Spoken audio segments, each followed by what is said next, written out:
Hello, everybody. Scott Golden here with the Golden Opportunities Coaching YouTube channel. Welcome to those of you who are new. Welcome back to those of you who are seasoned veterans of what we do around here. What we do around here is bring about conversations of a psychological, mental health, emotional health paradigm.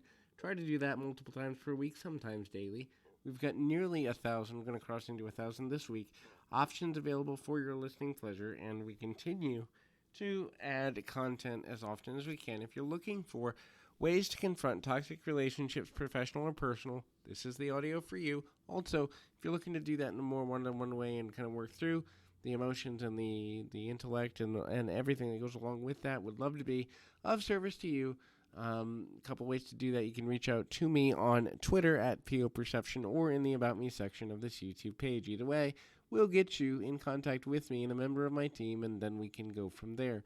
So, what are some signs that you're dealing with a toxic person or in a toxic relational situation? The first is the person that you're dealing with always needs something. Obviously, life is more difficult probably than it's been in a lot of people's life experiences, more now in 2021 than ever before. But if a person always needs something and they're not giving back, then it's a sign that they may be a toxic individual. These are individuals who are entitled or believe they are entitled to an easier life. And so if someone is always coming to you with, I need a ride, I need money, I need your attention, I need something from you, and they're not willing to give back in the same way, then chances are they have toxic tendency, and removing them from your life, or at least, at the very least, kind of cutting back your involvement with them will eventually become necessary. The next is they will gaslight you, and if you try to stand up to them, or if you try to work with them on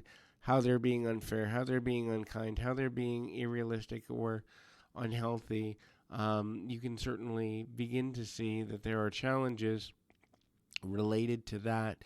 So they're going to twist everything to either make themselves either on opposite ends of the spectrum a martyr or a victim.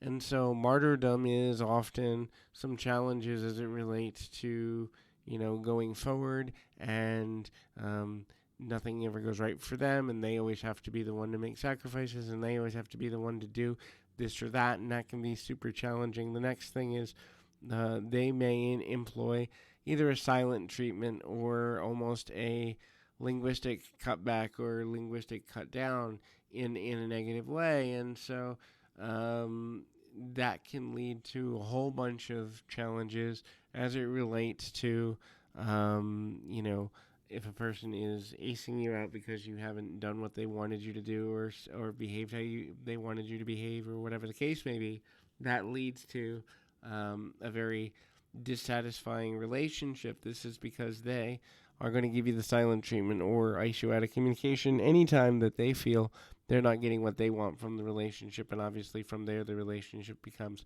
extremely one-sided. The next thing to consider is selfishness. The relationship becomes very one-sided, very self-motivated.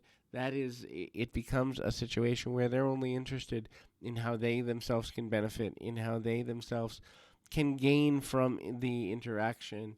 This ultimately means that they are individuals who bring kind of a negative energy unless something good is happening to them, a negative mindset and critical spirit and critical language unless they're going to benefit or unless something has gone really well for them.